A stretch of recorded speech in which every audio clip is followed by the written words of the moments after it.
Bonjour à toutes et à tous. Nous allons commencer cette présentation tout d'abord avec l'explication de ce qu'est Carbonétique. Donc, nous sommes une association qui regroupe à la fois des entreprises qui souhaitent s'engager dans leur transition et puis des experts de l'accompagnement carbone. Donc, c'est une association qui a été créée par Régis Janvier et qui compte un certain nombre de membres de la PCC qui ne sont pas directement en train de discuter ici comme panélistes, mais qui sont participants dans la conférence. L'objectif en fait de cette association, c'est de permettre notamment aux TPE et PME de se réinventer et de s'adapter au monde d'après-demain. Et justement, une partie de la présentation aujourd'hui sera sur ce à quoi va ressembler le monde d'après-demain et puis le reste sur les différentes choses qui peuvent être mises en place pour se réinventer. Donc, on va vraiment couvrir le cœur de l'activité de Carbonétique.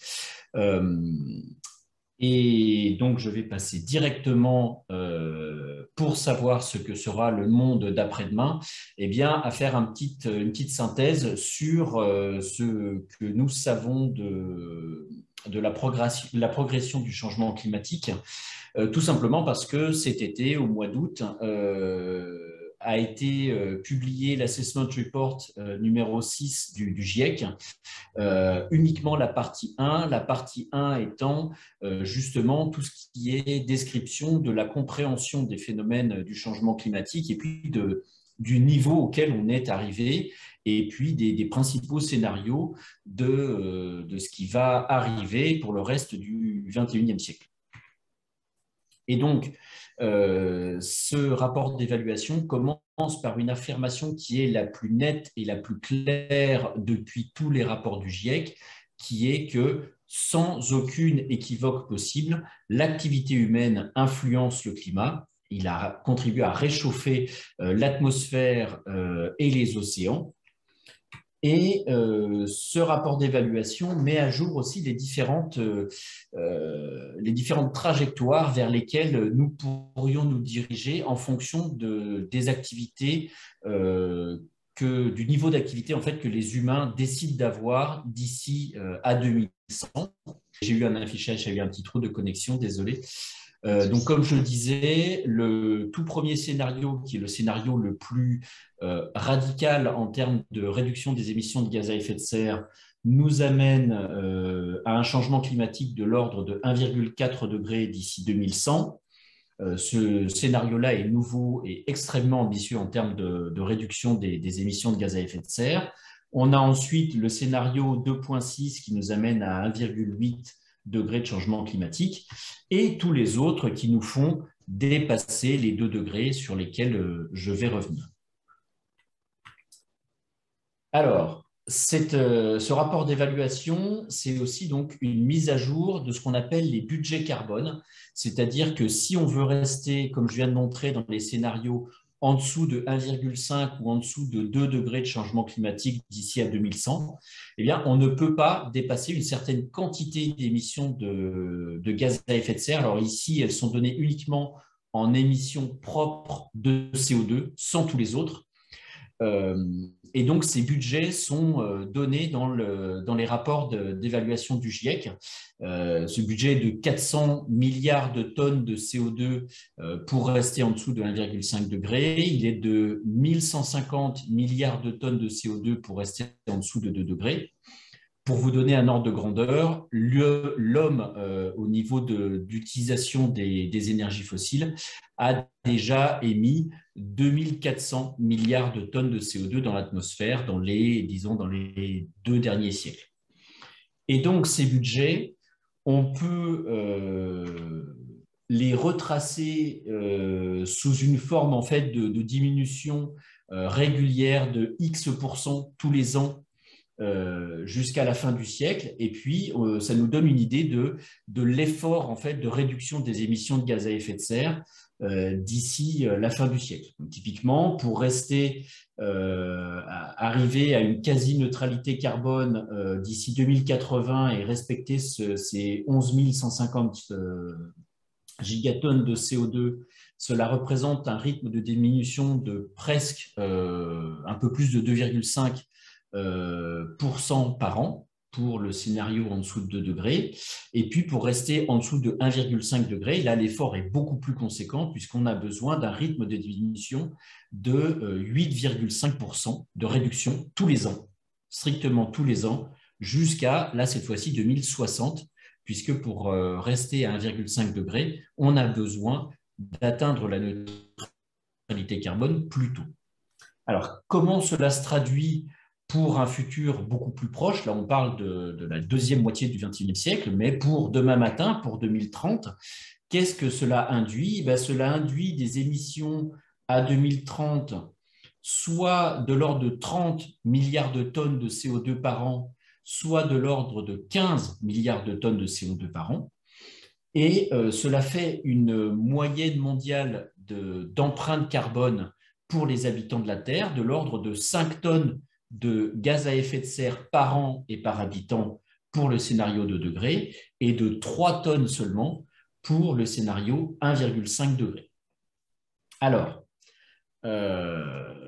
c'est exactement ce qui est issu de l'accord de Paris, puisque l'accord de Paris, c'est limiter le changement climatique bien en dessous de 2 degrés. Ça veut dire que d'ici 2030, comme je viens de vous montrer, on est sur une empreinte humaine annuelle de l'ordre de 3 à 5 tonnes de gaz à effet de serre.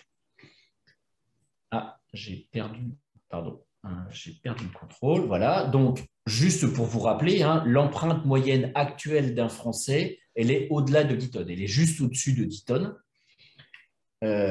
Et dans ces 10 tonnes, 60% viennent d'émissions de gaz à effet de serre qui sont en fait importées avec toutes les importations françaises. Et puis, il y a aussi 1,5 tonnes de services publics. C'est juste pour vous remontrer ce que ça peut vouloir dire, en fait, une empreinte à 3 tonnes, par exemple. Quand on a 1,5 tonne de services publics, on voit bien que ça va être assez compliqué. Et pour vous rappeler en fait des engagements français et européens, la stratégie nationale bas carbone actuellement vise par rapport à la référence de 1990 une réduction de 45%, mais pas de l'empreinte des émissions nationales, donc uniquement 40% de notre empreinte. Et puis, pour l'engagement européen tout récent de Ursula von der Leyen, le Fit for 55, eh bien, c'est 55% de réduction, toujours par rapport à 1990, sur les émissions nationales des différents pays européens. Alors, la question qu'il va falloir se poser, et se poser très rapidement, puisque là, on parle de 2030, ce n'est même pas une décennie, c'est de savoir 3 tonnes ou 3,5 tonnes de gaz à effet de serre par an par habitant, qu'est-ce que ça veut dire? Parce que là, on n'a pas forcément de référence en tête. Donc, en quoi ça consiste? Eh bien, en quoi cela consiste? Ça tombe très très bien, parce qu'on a des collègues de la PCC, le cabinet BL Evolution, qui a fait justement suite à un rapport spécial du GIEC sur un monde à 1,5 degré. Donc, c'était en 2019. Ils ont fait un rapport justement sur ce que pouvait être une trajectoire compatible avec cet objectif de 1,5. Et c'est tout simplement tout cet ensemble d'informations. C'est un énorme travail sur le résidentiel avec des émissions liées à nos bâtiments d'habitation divisées par 3 d'ici 2030. En termes d'action sur le transport, c'est encore plus important puisque là, on vise une diminution des émissions par un facteur de 3,5 avec le basculement de tous les véhicules utilitaires légers, donc tous les petites camionnettes professionnelles en électrique d'ici l'année prochaine. Doublement des bus, plus 50% des trains d'ici 2030 et plus aucune traversée complète du pays. Donc, le créneau, par exemple, Espagne à Belgique ou Italie à Belgique, 100% en ferroroutage et aucun vol intérieur s'il y a des alternatives en dessous de 4 heures. Et puis, des limitations sur les véhicules individuels, pas plus de 2 litres au 100 km en consommation pour les thermiques et sur l'autoroute, une limitation à 110 degrés, à 110 km/h, pardon. Bien avant la discussion qu'il y avait pu y avoir sur la Convention citoyenne pour le climat. Et puis enfin, une agriculture dont les émissions sont divisées par deux, avec une forte augmentation des jardins individuels pour de la production alimentaire et pas juste pour le plaisir d'avoir un jardin avec une magnifique pelouse. Pas de sol nu, pas de labour profond et une grande augmentation des surfaces dédiées soit à l'agriculture bio, soit à de l'agriculture bas carbone. Et puis, tout un ensemble d'autres actions. Eh bien, tout ça, dans le rapport de BL Évolution, nous amène en 2030 à des émissions de 3,7 tonnes de CO2 équivalent par habitant et par an. Donc, on n'est encore pas tout à fait à 3 tonnes, malgré toutes ces actions. Alors ça, ce sont des actions générales. On va regarder un petit peu ce que ça peut vouloir dire aussi au niveau personnel. Concrètement, 3 tonnes d'émissions de gaz à effet de serre par an, en quoi ça consiste? Eh bien déjà, pour arriver à 3 tonnes, on voit bien que les émissions de services publics ne peuvent pas rester à 1,5 tonnes. Sinon, il nous reste quasiment rien pour vivre. Donc, il faut réussir à diminuer très fortement les émissions des services publics. Et c'est comme dans le domaine du résidentiel, ça va passer par énormément d'efforts de rénovation et de la promotion en fait de changements de mobilité également. Et puis, si on enlève ces 0,8 tonnes, eh bien, l'empreinte moyenne pour toute l'année, c'est de l'ordre de 7 kilos de gaz à effet de serre par jour. Et 7 kilos de gaz à effet de serre par jour, eh bien, il va falloir faire des choix. On sera plutôt sur un fromage ou dessert qu'un fromage et dessert, puisque 7 kilos de CO2 par jour, c'est par exemple un repas avec du bœuf et un repas végétarien. Ça, déjà, c'est 7 kilos, d'après les chiffres de l'ADEME. Ou alors, avec un véhicule neuf, c'est une mobilité de l'ordre de 28 km dans la journée. Je vous rappelle, ou je vous donne l'information qui est assez récemment mise à jour, que la distance domicile-travail moyenne en France est à 25 km aller. Et donc là, on est sur 14 km aller-retour. En voiture électrique, ça donne un peu plus de latitude, mais on voit que ce n'est pas non plus une latitude immense, hein, c'est 30 km aller-retour dans la journée et on a mangé complètement notre quota de 7 kg de CO2 de la journée. Ou bien c'est chauffer au gaz avec un bâtiment avec une étiquette de performance énergétique D, c'est-à-dire pas non plus une complète passoire énergétique. Ce n'est pas un bâtiment optimal, mais ce n'est pas une passoire non plus. Donc, 7 kg de CO2 équivalent, c'est chauffer seulement 50 mètres carrés d'un bâtiment D au gaz. Donc, des choix qui vont devoir se faire. Alors, on voit bien qu'une empreinte autour de 3 tonnes en 2030, il y a quand même relativement peu de chances que ce soit atteint. Et donc, on va regarder avec Régis ce que veut dire une société à 5 tonnes de CO2 équivalent par an et par habitant. Alors, hop, ah oui, pardon, excusez-moi, j'avais oublié une animation. Et non, j'avais oublié l'animation, mais effectivement, là, chacun de ces postes font 7 kilos, et donc il faut choisir entre l'un des trois, mais pas les trois. Donc, hop. Voilà, alors concrètement, donc dans un monde à 5 tonnes de GES, eh bien, on se retrouve avec un peu plus de CO2, mais pas forcément beaucoup, puisque on voit qu'on aura l'équivalent de 10 kilos de CO2 par jour que l'on pourra émettre. À quoi ça correspond? Eh bien, on le voit en image. On le voit en image dessous avec... Ah, Olivier, j'ai un petit problème de... Oui. Allez, je te laisse reprendre. Ouais, Voilà. je vais reprendre le contrôle. reprend le contrôle. Donc, en fait, on a effectivement, je vous laisse le découvrir en image, en fait, un mode de vie qui peut être un peu plus carboné, mais en clair, on peut manger, on peut se déplacer très modérément, on peut chauffer de l'habitat.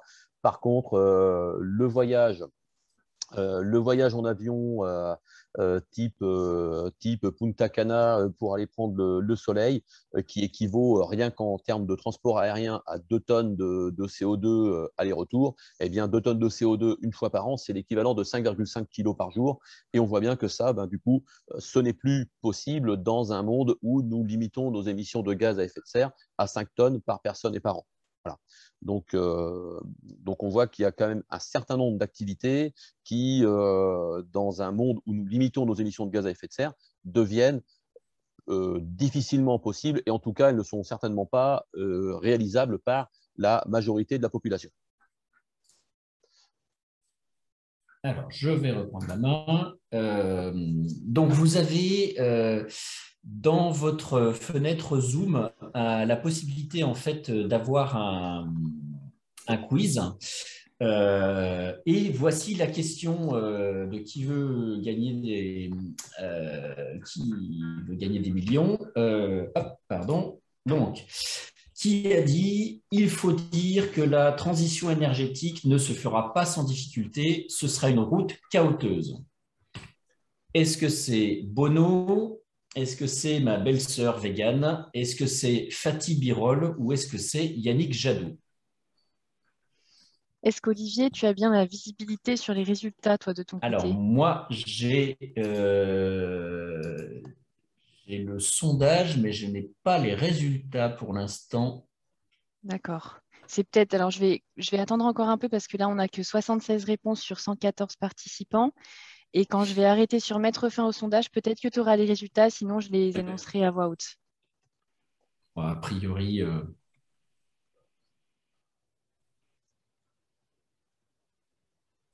Ça monte encore, alors je laisse le temps, hein.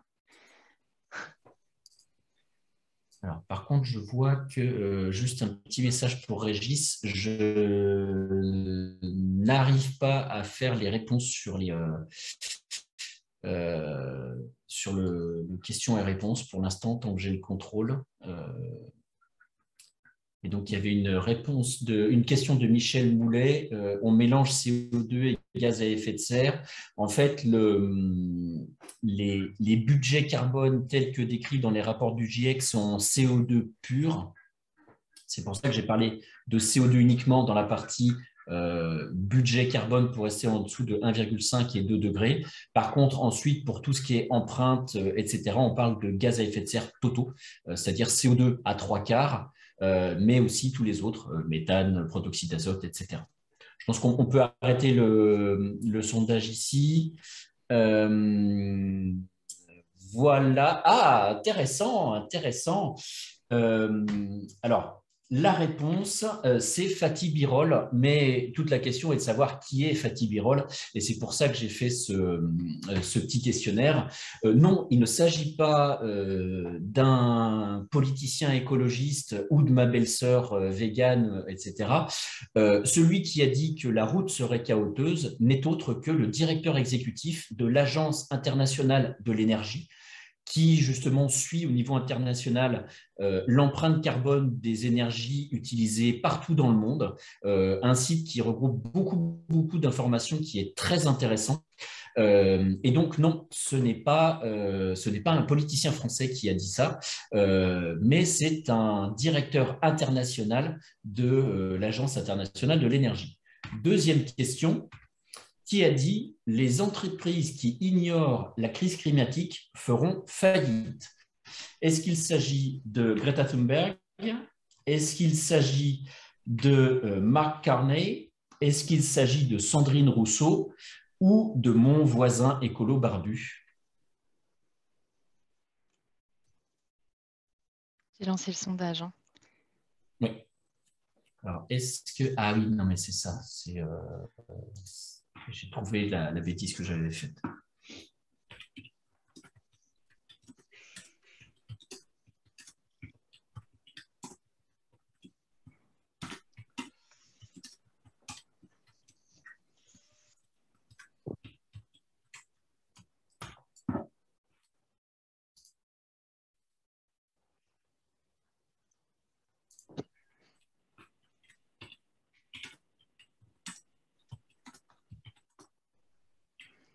Alors, je mets fin au sondage et je partage les résultats, Olivier. Ah, donc cette fois-ci, on a la bonne réponse, puisque c'est effectivement Mark Carney. La question est de savoir qui est Mark Carney.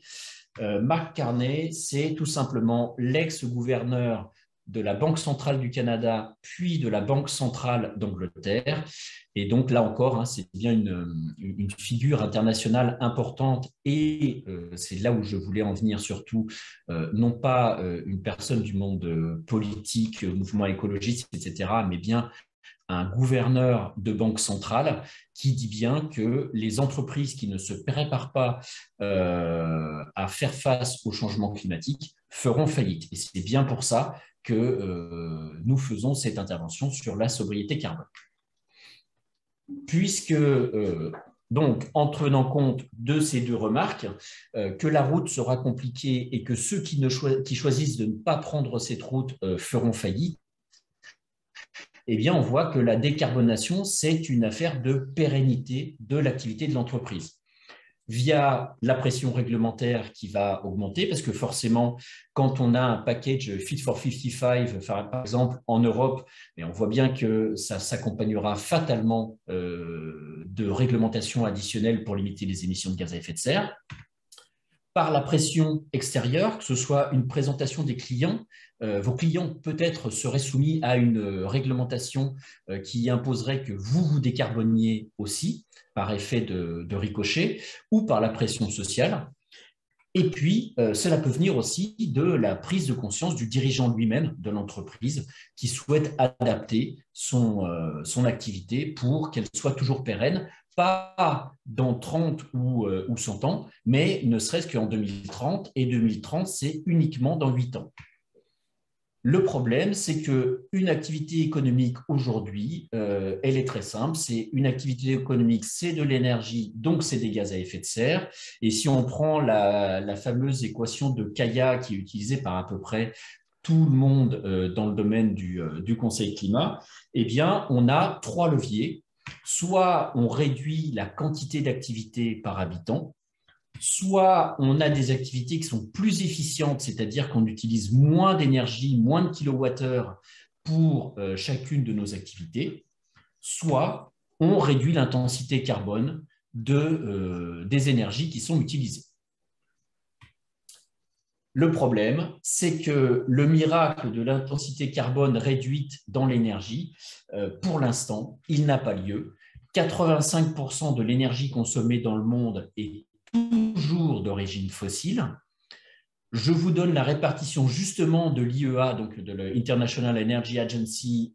Pour 1973, on avait 87% des émissions qui étaient de l'énergie utilisée qui était d'origine fossile. Et en 2019, nous avons royalement atteint les 81%. Et effectivement, on peut être un petit peu comme le roi Arthur, modérément heureux de ce résultat, c'est-à-dire que uniquement une diminution de 6% de la part des énergies fossiles en 50 ans, c'est relativement peu, et c'est pour ça que je dis que là, le miracle de l'intensité carbone fortement réduite, pour l'instant, il ne se produit pas, et il ne se produit pas pour une bonne raison, c'est que les énergies, on ne les remplace pas, on les empile. Donc, depuis que le charbon a été utilisé de manière beaucoup plus massive à partir des années 1800-1850, on voit bien que charbon, puis pétrole, puis gaz, puis tout ce qui est hydraulique, nucléaire et énergie renouvelable intermittente n'ont jamais remplacé quoi que ce soit, elles se sont empilées. Alors, je n'ai pas fait une question pour un champion pour savoir qui est-ce qui a eu cette phrase « on ne remplace pas les énergies fossiles, les énergies, on les empile ». Alors, c'est moi qui le dis, mais c'est aussi quasiment tout le monde. Et il suffit de regarder le graphe pour s'en convaincre. Donc, on est toujours autour de 80-85% de l'énergie consommée dans le monde qui est fossile. Et à court terme, il ne nous reste que 2 leviers d'action, la sobriété et la sobriété énergétique.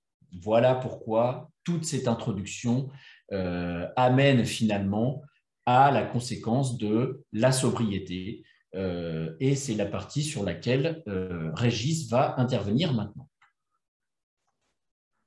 Voilà, donc effectivement, comme vient de vous le montrer Olivier, physiquement, la seule alternative crédible, c'est la sobriété des modes de vie alliés à des technologies sobres. Donc ça, c'est sur la façon dont nous allons vivre. Et donc, cette façon dont nous allons vivre, eh bien, évidemment, ça a des conséquences sur ce que nous achetons et donc ça a des conséquences sur nos économies. Alors, si… Bon, décidément, ça ne veut pas… avancer, voilà. Alors, voilà, donc le jour où le consommateur va devoir surveiller son empreinte carbone, comment va-t-il opérer ses choix? Est-ce que je fais un voyage en avion par an et puis je mange des nouilles pendant 51 semaines? C'est évidemment pas sûr. Donc, le jour où les entreprises vont devoir aussi, de leur côté, intégrer dans leur compte une taxe carbone, par exemple, et donc, quelque part, dans le carbone contenu dans leurs achats, le réintégrer dans leur prix de vente, comme la TVA qui est inclue dans nos achats, elle se retrouve réintégrée dans le prix de vente de l'entreprise. Eh bien, est-ce que dans ces conditions-là, les entreprises continueront à acheter des séminaires de formation ou de team building situés dans des destinations un peu lointaines ou des activités émettrices de gaz à effet de serre? Les véhicules de fonction dans les entreprises, à quoi ressembleront-ils dans ces conditions-là? Est-ce que le café sera toujours en capsule? Ça, c'est plus anecdotique. Mais enfin, voilà, en tout cas, clairement, ça aura des incidences sur nos modes de vie et sur le fonctionnement des entreprises. Alors, du coup, comment traduire ça pour orienter les stratégies d'entreprise? Eh bien, en fait, deux se posent. Alors, la première question que nous proposons, c'est dans un monde qui respecterait les accords de Paris et où les citoyens limiteraient leur consommation à 3 tonnes de CO2 équivalent par an, mes clients continueraient-ils à acheter mes produits et services? On peut poser cette question à 3 tonnes, on peut la poser avec un palier à 5 tonnes aussi, évidemment. On peut aussi voir beaucoup plus loin et à l'horizon 2050, selon les accords de Paris, atteindre les 2 tonnes de CO2 par personne et par an. N'empêche que d'ici 8 ans, il faudrait quand même que nous soyons dans ces horizons-là, d'ici 2030. Donc, cette question, effectivement, doit se poser en amont de toute stratégie d'entreprise. Si on continue, Olivier, je vais te laisser passer les slides. Pareil, la question qui se pose, c'est mon entreprise dans le monde. Et en fait, dans un monde où nous devons collectivement diviser nos émissions carbone par 2, en fait, ça implique de manière implicite en fait, un quota mondial d'émissions carbone à partager. Et la question, c'est est-ce que chacun respecte sa part? Est-ce que je prends la part des autres et puis les autres se restreignent? Ou est-ce que finalement, collectivement, tout le monde part et à ce moment-là, nous ne respecterons pas nos objectifs climatiques? Olivier, si tu peux faire avancer. Voilà. OK. Donc, du coup, on va passer à la slide suivante.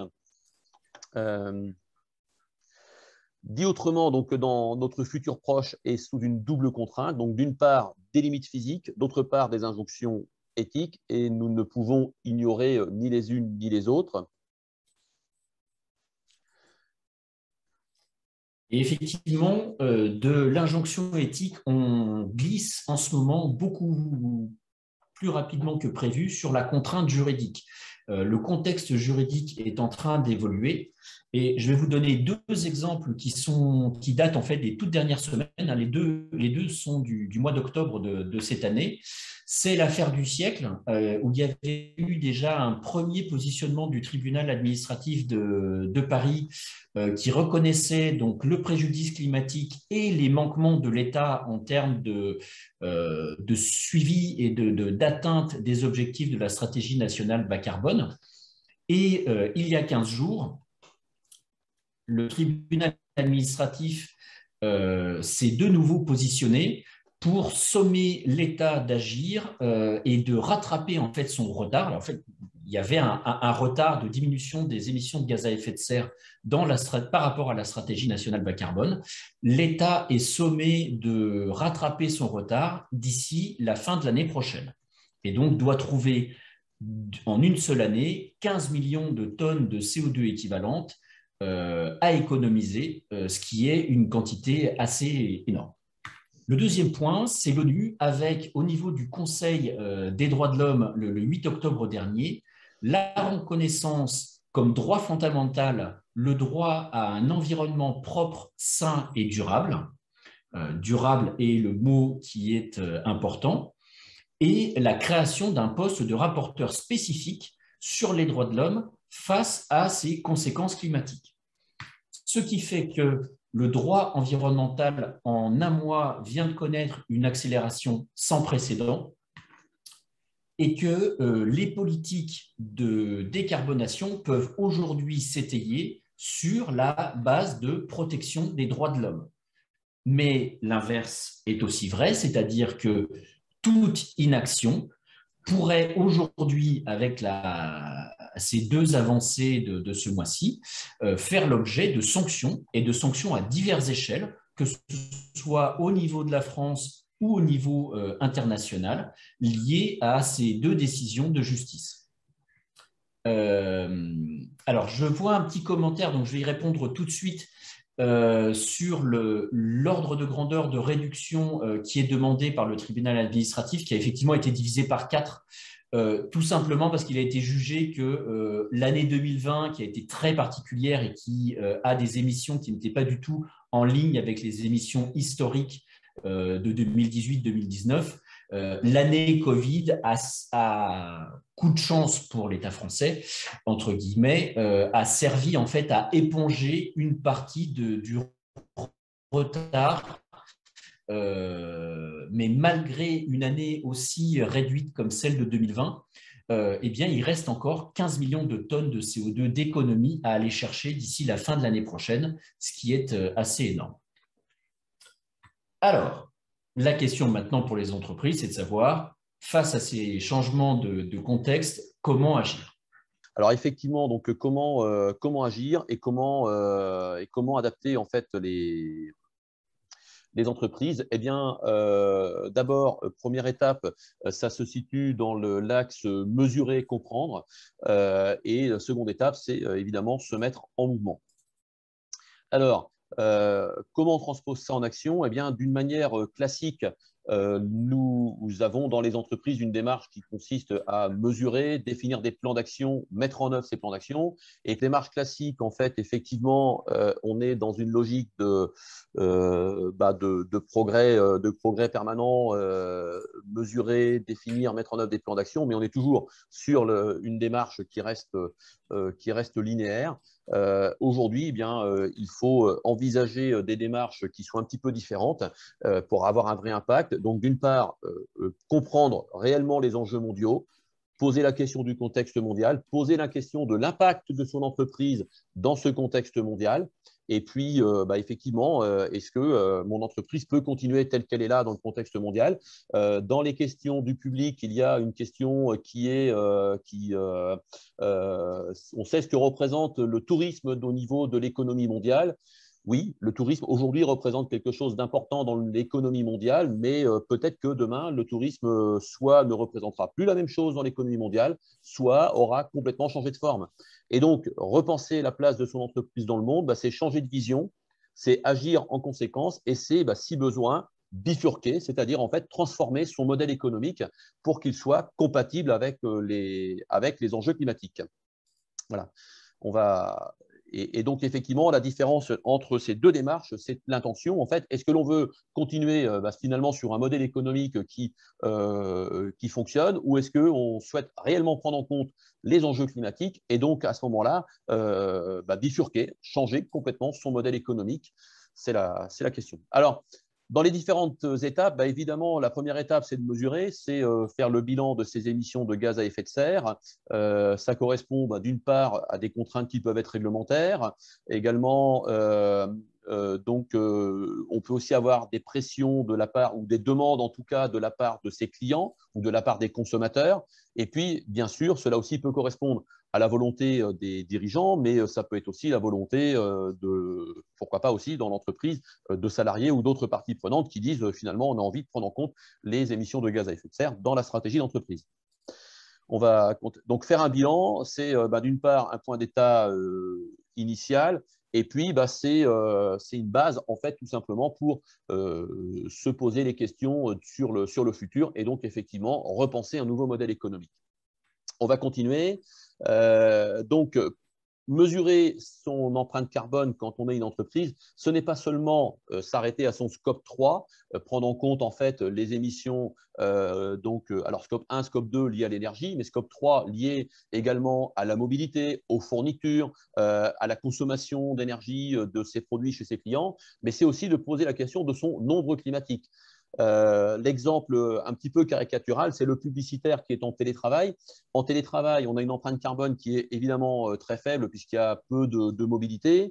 Il n'y a pas de matières premières qui sont mises en œuvre dans ce type d'activité. Et pour autant, on peut très bien avoir un impact sur le monde qui peut être assez conséquent. D'ailleurs, un impact conséquent de manière positive ou de manière négative. Mais en tout cas, c'est clair que l'impact dépasse largement le scope 3 de l'activité du publicitaire. Alors, deuxième étape ensuite, c'est d'agir. Et là, nous proposons effectivement d'être dans une logique où on peut agir dès que prêt. C'est-à-dire que réfléchir une stratégie d'entreprise à l'horizon 2030, quand on est dans une logique de bifurcation, quand on est dans une logique de remodeler complètement son modèle économique, évidemment que ça prend du temps. Et évidemment que si pendant tout ce temps-là, on n'agit pas, on peut prendre du retard. Donc, il y a des choses sur lesquelles on peut agir de manière rapide. Et effectivement, si dans l'entreprise, l'objectif, c'est, l'une des actions à mettre en œuvre, c'est, pour prendre un exemple un petit peu caricatural, c'est de changer la chaudière fuel par une pompe à chaleur. Oui, évidemment, ce n'est pas la peine d'attendre d'avoir complètement peaufiné sa stratégie pour prendre ce type de décision. Par contre, si dans une activité de production de lait en poudre, par exemple, vous avez une tour d'atomisation à rénover ou à reconstruire, évidemment qu'au préalable, il faut se poser la question de consommera-t-on toujours du lait en poudre dans 10 ans? Je n'ai pas du tout la réponse à cette question-là, évidemment. N'empêche que c'est évidemment dans ces cas-là ce type de questions qu'il faut se poser avant de prendre des décisions dans un sens ou dans un autre. Voilà. Ensuite, repenser le futur, eh bien oui, la vision de l'entreprise dans le monde de demain, il va nécessiter de prendre en compte le climat dans la stratégie d'entreprise. D'abord, parce qu'il faut réduire ses impacts, et ensuite, parce qu'il faut s'adapter, et que, bien évidemment, que la stratégie de demain, elle ne va pas se penser comme avec les modèles d'hier, tout simplement parce que nous allons, d'une manière ou d'une autre, évoluer vers un monde qui ne ressemble pas à celui d'hier. Que nous prenions en compte les enjeux climatiques avec des contraintes réglementaires, ça fera un monde qui ne sera pas le même monde que celui d'hier, ou si nous ne prenons pas en compte les enjeux climatiques, de toute façon, il y aura un monde qui ne sera pas celui d'hier, parce qu'il y aura aussi des conséquences liées tout simplement au changement climatique lui-même. On va continuer encore. Olivier, voilà. Donc derrière la stratégie d'entreprise, il va falloir poser la question des buts en fait des parties prenantes, puisque en fait une stratégie, rappelons-le, c'est un ensemble d'actions coordonnées et d'opérations habiles de manœuvre en vue d'atteindre un but précis. Ça, c'est la définition d'une stratégie. Et donc la question évidemment va être celle des buts. Et derrière les buts, ça va être les buts d'une part, Olivier, si tu peux faire avancer la slide. C'est difficile de faire les deux en même temps. Voilà. Je reprendrai les questions tout à l'heure. C'est deux réalités qui sont complémentaires. C'est que d'une part, les buts d'une entreprise en réalité sont multiples, puisque dans une entreprise, on a différentes parties prenantes et que ces buts multiples ne sont pas toujours convergents. Les buts poursuivis par les clients ne sont pas forcément les mêmes que les buts poursuivis par les dirigeants d'entreprise, et les intérêts, évidemment, peuvent être divergents entre dirigeants et salariés, entre clients et fournisseurs, évidemment. Alors, on va continuer.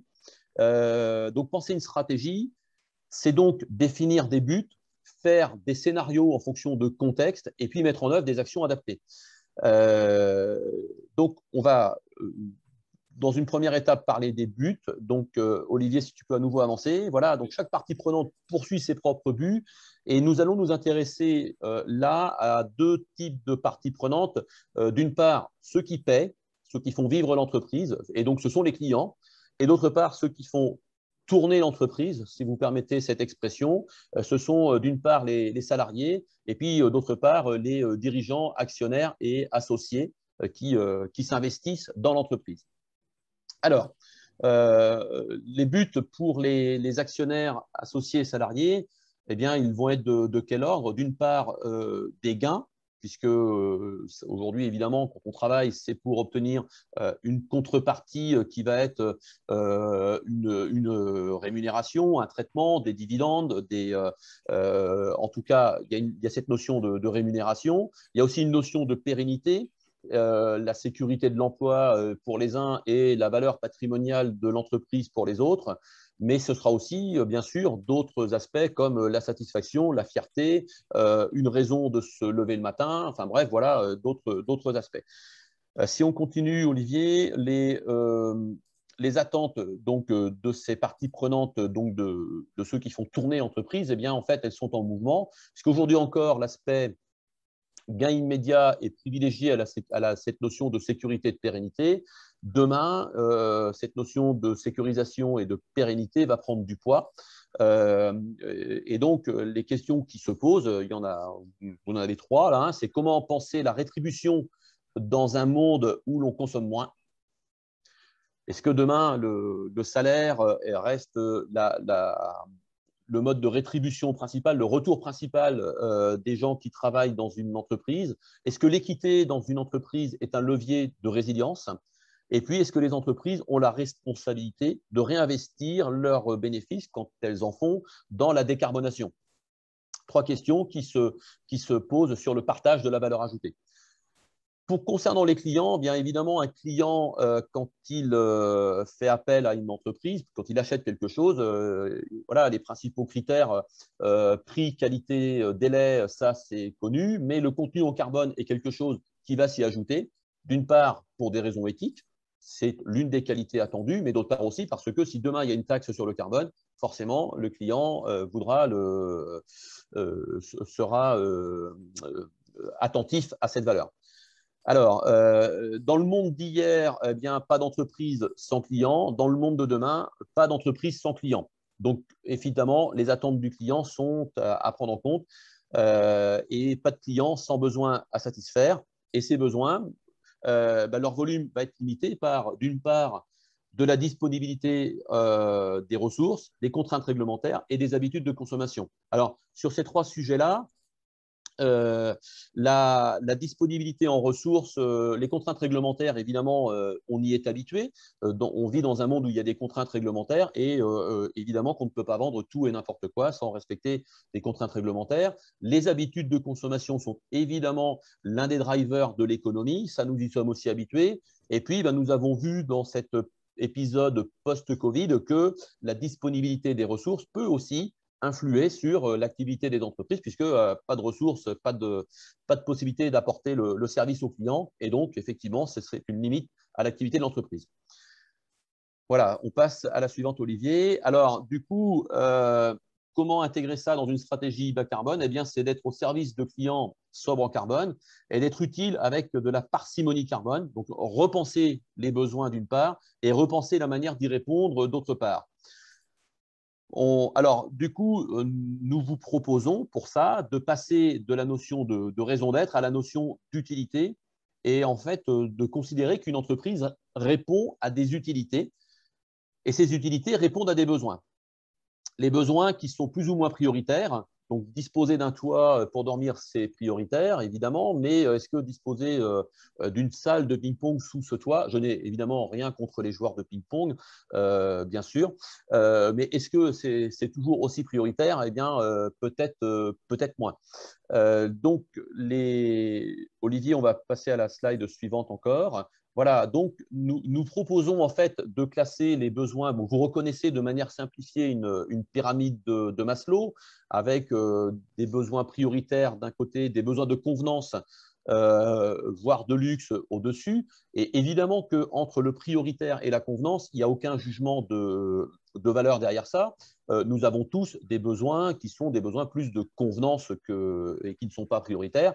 Si nous avons envie d'aller au cinéma, ce n'est pas quelque chose de prioritaire, ce n'est pas vital. Pour autant, on peut tout à fait en avoir envie. On peut aussi avoir envie d'aller en vacances, on peut aussi avoir envie je sais pas, de s'acheter un livre ou autre chose, ou tout autre bien de consommation, ou tout service qui ne sera pas forcément prioritaire. Donc, en fait, il n'y a pas de jugement de valeur derrière ça. Par contre, il y a un constat quand même qui est que ça participe de notre empreinte carbone.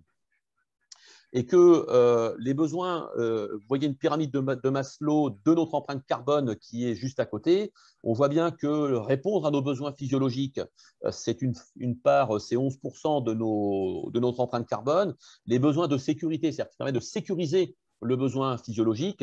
Donc physiologique, hein, c'est la nourriture, c'est la santé, c'est d'avoir un toit pour se protéger. Sécuriser tout ça, ben, ça passe par l'éducation, parce que ça permet d'avoir des gens formés, compétents pour assurer tout ça. Ça passe par des infrastructures publiques, ça passe par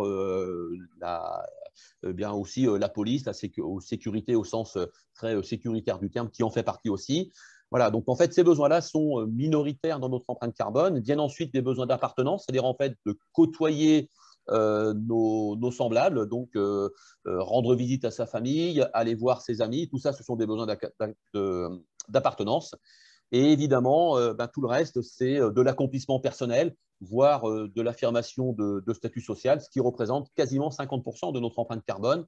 Et bon, je pense que quand on pose les choses, vous en prenez conscience, évidemment que la majorité une bonne moitié de notre empreinte carbone, en fait, évidemment, est due en fait à des consommations qui sont, ben voilà, pour se faire plaisir.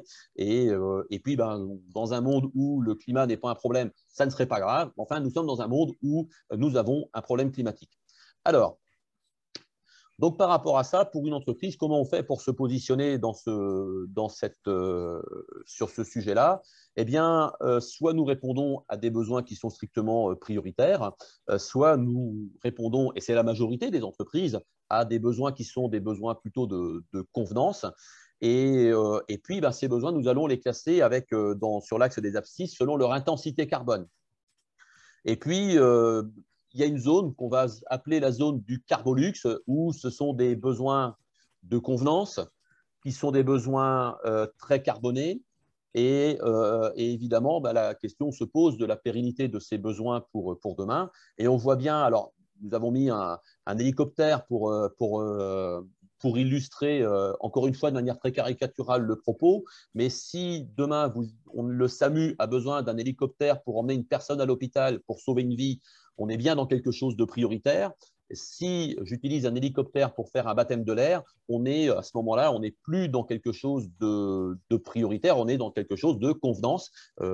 Et effectivement, la question va se poser, est-ce que dans un monde où on doit réduire nos émissions de gaz à effet de serre, est-ce que l'on continue à satisfaire nos besoins de convenance par des actes de consommation carbonés? Cette question va se poser à notre société. La solution que nous vous proposons… Pardon, une petite interruption, Régis, parce qu'il y a beaucoup de questions qui viennent sur la pyramide de Maslow. En fait, je ne sais pas pourquoi la source n'apparaît plus, alors qu'en fait, à la base, elle devait être mentionnée. Donc, vous pouvez retrouver cette pyramide inversée de la pyramide de Maslow de l'empreinte carbone sur le blog ravigène.fr, RAVIJEN, qui n'est autre que le blog de Régis. Voilà, ouais. Alors, s'il était nécessaire, donc cette pyramide, elle est calculée à partir de l'empreinte carbone des Français, donc à partir de données de consommation de l'INSEE. Et la règle qui a été appliquée, c'est de savoir si un élément qui est consommé correspond à un besoin d'une nécessité absolue pour la vie des personnes, ou permet de sécuriser cette nécessité-là, ou alors, effectivement, derrière, c'est du besoin d'appartenance ou de la consommation plutôt de plaisir. Voilà. Enfin, en fait, tout ce qui n'était pas lié à du physiologique, de la sécurité ou de l'appartenance a été classé comme étant de la consommation de plaisir. évidemment, ce travail peut être revu et refait d'une manière différente, mais l'objectif, c'est quand même d'illustrer un petit peu et de prendre conscience que nos actes de consommation ne répondent pas tous à de la stricte nécessité. Ouais. Alors, on va continuer. On va continuer. Donc, effectivement, dans un monde où nous nous restreignons en fait sur l'énergie carbonée, on se trouve dans un monde en pénurie d'énergie. Et du coup, quelle solution de partage de l'énergie notre société accepterait? C'est une question. En tout cas, aux États-Unis, en 1941, alors que l'industrie automobile était en plein développement, eh bien, les Américains n'ont pas hésité à rationner l'essence parce qu'ils en avaient besoin ils venaient d'être attaqués par les Japonais à Pearl Harbor. Ils avaient besoin du carburant pour leur défense nationale. Ils ont réquisitionné le carburant. De même, nous, Européens, pendant la pandémie de Covid-19, en fait, nous avons mis en place, alors avec plus ou moins de bonheur, avec plus ou moins d'acceptation, mais enfin, nous avons mis en place une forme de hiérarchisation des besoins. Et pour moi, il ne fait aucun doute que face aux enjeux climatiques, nous aurons également une hiérarchisation des besoins qui va se mettre en place. Et si on passe à la slide suivante, en fait, voilà, la question va se poser en ces termes-là. Faut-il utiliser des biocarburants pour faire voler des avions ou réserver leur usage pour faire rouler les ambulances et les services publics? Cette question va se poser parce que du carburant, si tu peux laisser la slide, Olivier, des carburants, en fait, des carburants renouvelables ou de l'énergie renouvelable, nous allons être capables d'en produire, évidemment. Par contre, est-ce que nous sommes capables d'en produire suffisamment pour continuer le mode de vie que nous avons aujourd'hui? Il me semble que, enfin, en tout cas, ceux qui font des calculs nous disent que ce ne sera pas le cas. Et évidemment que de répondre à cette question-là, alors quelle réponse notre société va y apporter? Moi, j'ai pas, voilà, c'est le législateur et du coup derrière, ce sont les électeurs qui vont apporter la réponse à cette question-là. N'empêche que la réponse à cette question aura un impact évidemment sur nos modèles économiques, au moins dans les 30 ans à venir. Voilà. Et puis, par rapport à ça, si nous tardons à prendre ces décisions, nous les prendrons quand même. Parce qu'en fait, le coût humain de ne pas les prendre ne sera plus acceptable par nos sociétés et qu'on a vu un certain nombre de catastrophes climatiques s'empiler ces dernières années et que quand les inondations soudaines se passent en Allemagne, en France, on regarde ça comme quelque chose qui se passe dans le pays d'à côté. Le jour où c'est le bassin parisien qui se retrouve sous un déluge et avec voilà, des villes entières qui sont ravagées, évidemment que notre pays va réagir différemment et évidemment que les Européens, dans leur ensemble, vont s'emparer de ce sujet, et pas que, puisque l'Australie a elle-même été victime de méga-feux en fait en 2020.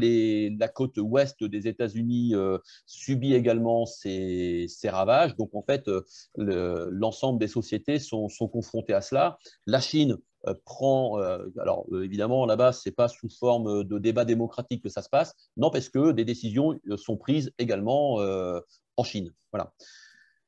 Alors, si on continue, dans ce nouveau contexte, comment adapter l'entreprise et quelles préconisations peut-on faire dans les stratégies d'entreprise? Alors, comme nous n'avons pas vu en fait, et nous n'allons pas voir aujourd'hui l'ensemble des parties prenantes, nous sommes attardés sur deux parties prenantes qui sont d'une part les clients et d'autre part l'équipe qui fait donc salariés et associés dans l'entreprise qui font fonctionner l'entreprise. Nous proposons d'un côté un axe que nous appelons la sobriété commerciale et de l'autre côté un axe que nous appelons l'équité carbone. Alors, si Olivier, tu veux avancer, eh bien, donc si on revisite les buts de l'entreprise en fonction du point de vue client, la sobriété commerciale, en fait, c'est l'ensemble des moyens mis en œuvre pour apporter une utilité qui répond à un besoin avec une empreinte carbone parcimonieuse. Alors, comment on peut mettre ça en œuvre? Eh bien, on va le voir Olivier, voilà,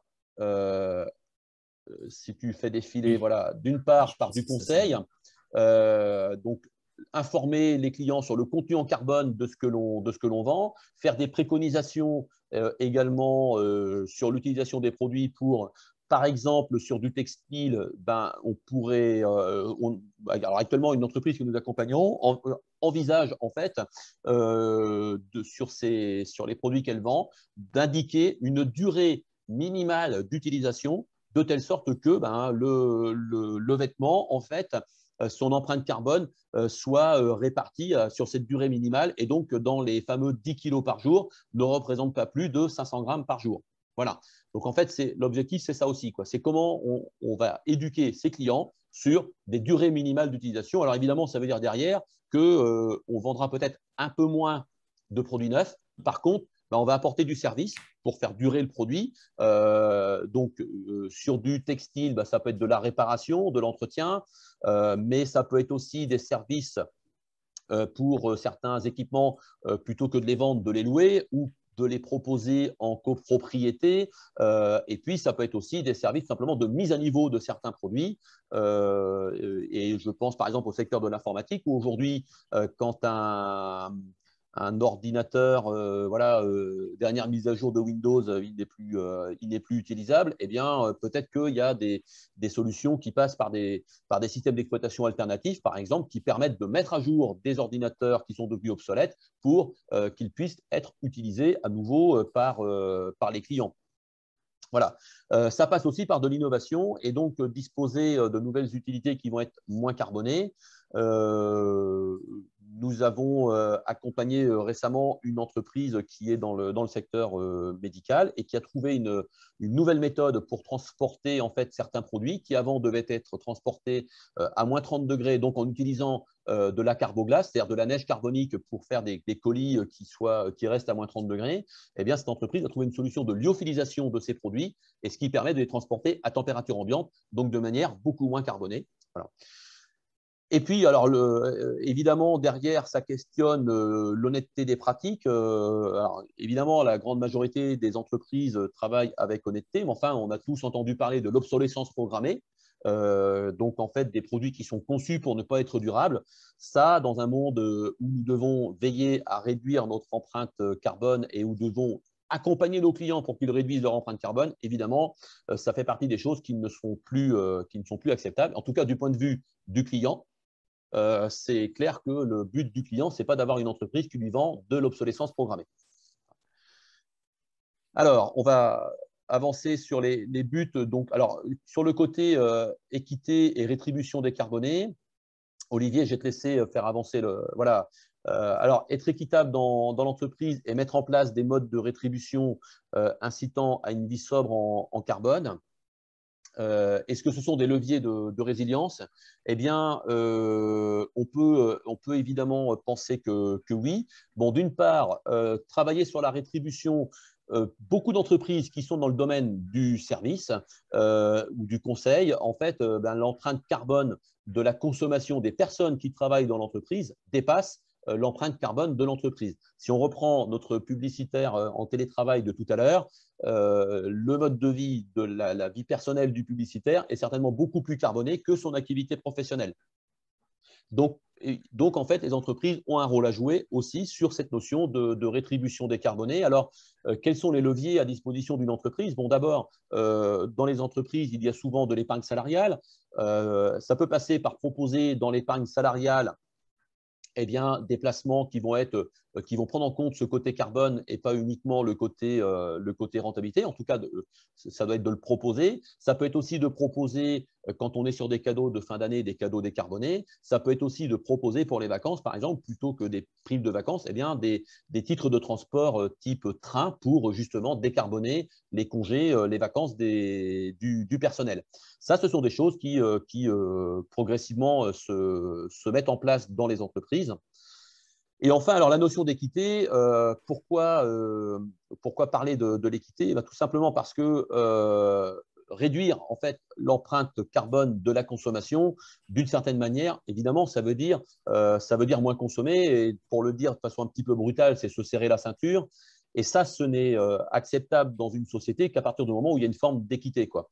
Si je fais une analogie avec deux villes, qui seraient deux villes assiégées, si dans une ville, le chef de la ville mange à sa faim, il a sa propre réserve personnelle et que c'est la famine pour tous les défenseurs de la ville, et à côté, on a une autre ville où toutes les réserves ont été mises en commun et puis il y a une même ration identique pour tout le monde pour tenir le siège le plus longtemps possible, à votre avis, laquelle des deux villes va tenir le plus longtemps? Bon.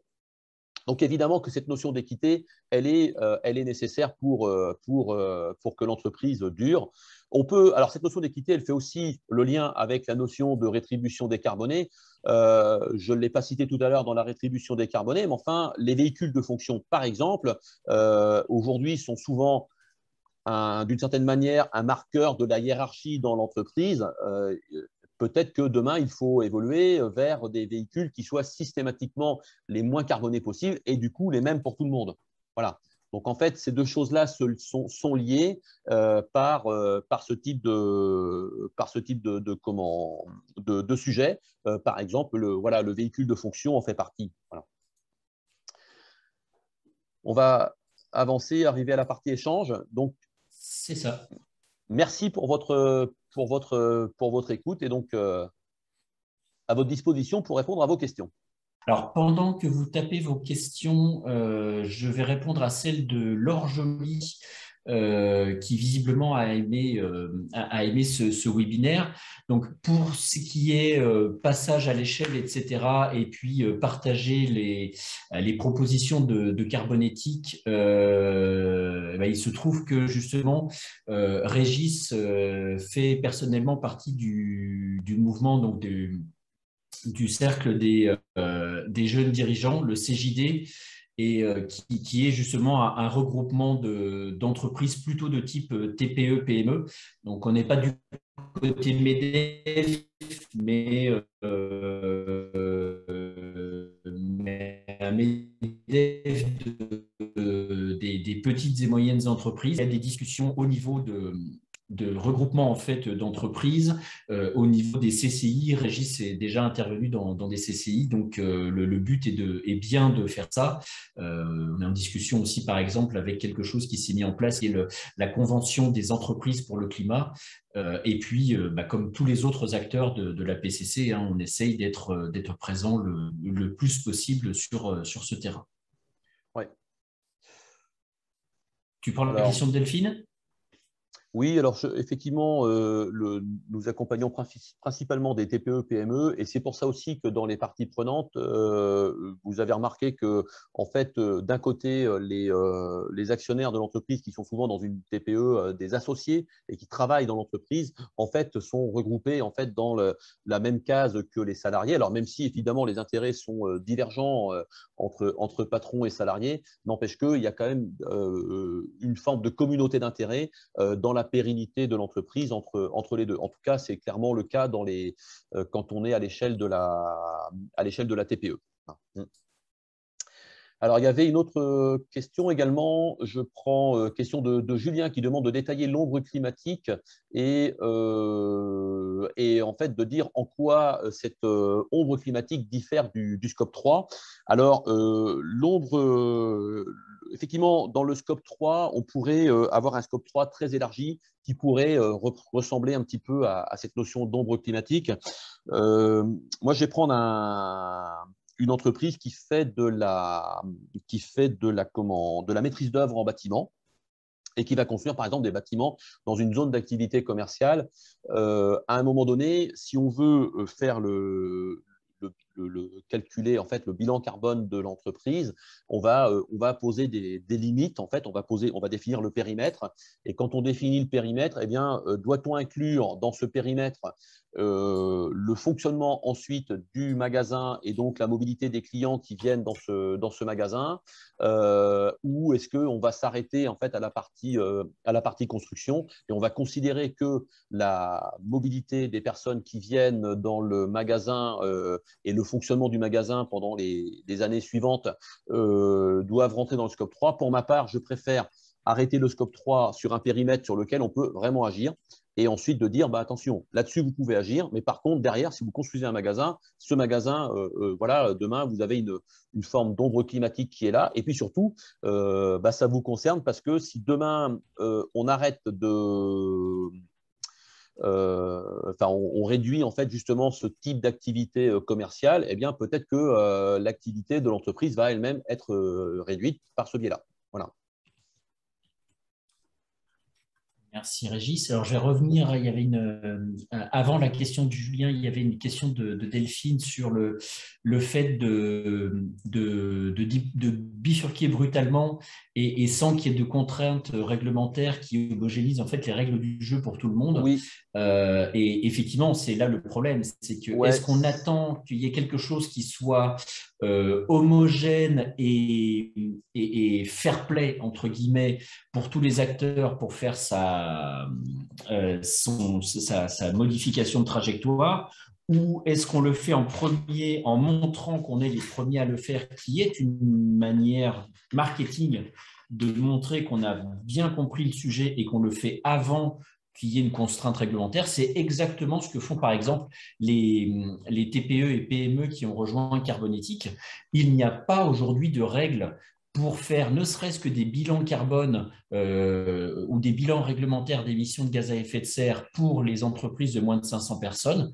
Il n'empêche que certains font le travail avant parce que c'est un sujet qu'ils ont compris et ils ont compris que travailler sur ce sujet prend du temps et que plus vite on commence, plus la pérennité à 10 ans de l'entreprise a des chances d'être assurée. Donc c'est vraiment, si on attend qu'il y ait la même règle pour tout le monde, on va tomber sur quelque chose. Et quelqu'un qui parlait de punitif, j'avoue avoir vraiment horreur de ce terme, mais je comprends ce qu'il y a derrière, en fait, d'avoir une écologie réglementaire qui implique des limites, etc. Comme disait Régis, de toute façon, les limites, elles existent déjà. Il va y avoir des changements de limites, mais on peut déjà aujourd'hui pas vendre n'importe quoi.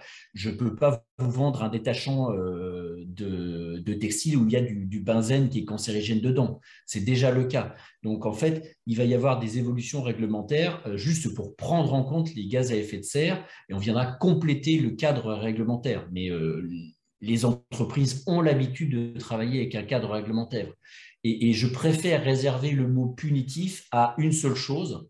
Si on ne fait rien, il va y avoir des choses complètement punitives et le climat va les mettre en place. Et ces choses-là sont celles qui sont à éviter complètement, puisque les rapports du GIEC sont très très clairs sur ce que voudra dire un environnement punitif en termes de pénurie en ressources en eau, de pénurie de nourriture, de pénurie de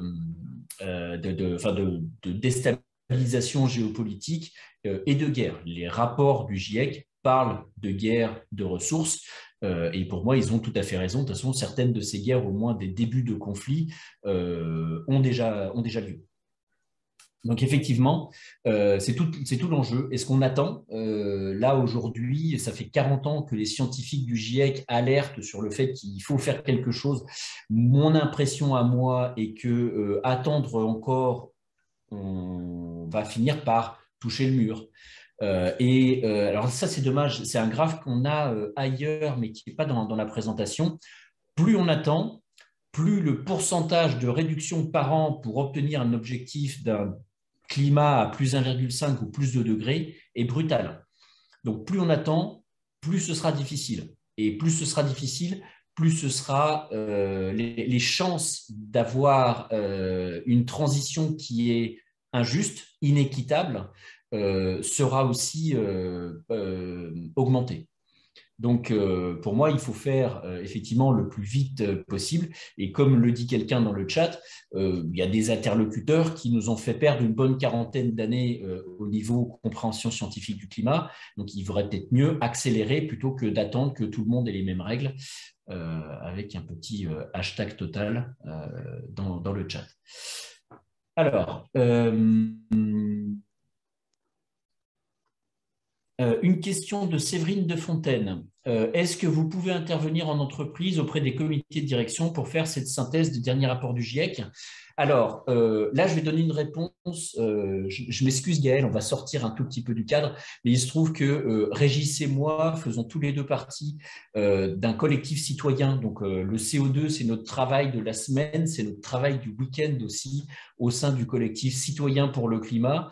Et si c'est uniquement pour faire des interventions sur la synthèse de la connaissance scientifique et l'état de ces connaissances scientifiques, j'aurais plutôt tendance à pousser une intervention de type citoyen pour le climat que d'une intervention carbonétique et une intervention professionnelle.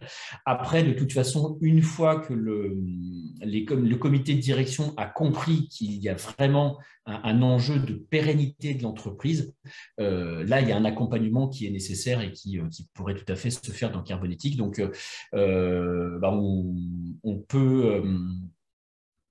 nos coordonnées seront dans le résumé. Gaël, c'est ça, hein? Oui, les coordonnées des Voilà. intervenants vous seront communiquées dans le mail avec les slides et le replay. Donc, effectivement, Voilà. vous pourrez recontacter directement Olivier ou Régis pour ce genre de demande.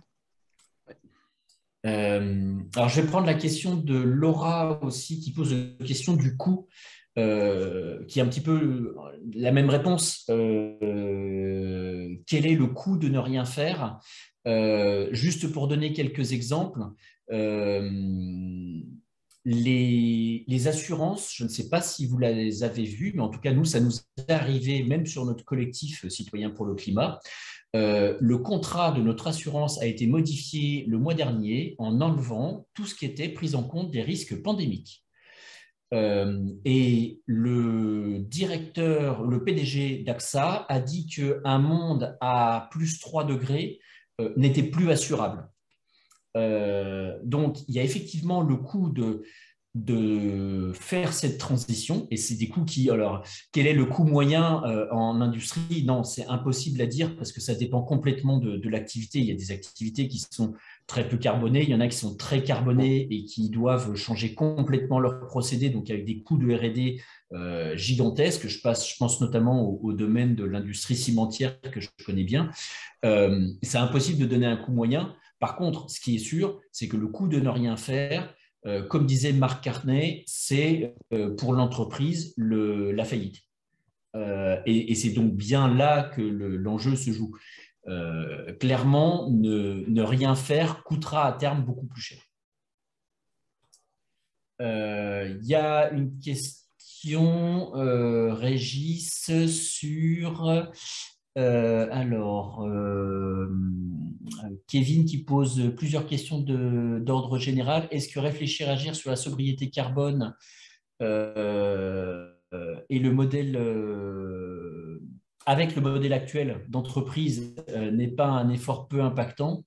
Vaut-il mieux changer de système, de modèle? Peut-on faire les deux en parallèle? En pratique, on fait les deux en parallèle. C'est-à-dire qu'une entreprise, quand elle a un modèle économique, elle n'abandonne pas son modèle économique comme ça du jour au lendemain.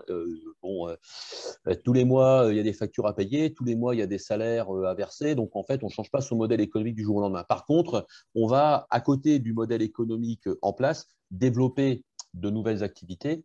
Et ces nouvelles activités, c'est celles-là qui doivent être moins carbonées. Et puis, ça peut être aussi de faire progressivement migrer en fait les activités d'un modèle qui est consommateur de ressources, émetteur de gaz à effet de serre, vers une autre façon de faire son métier qui soit moins consommateur de ressources, moins émetteur de gaz à effet de serre.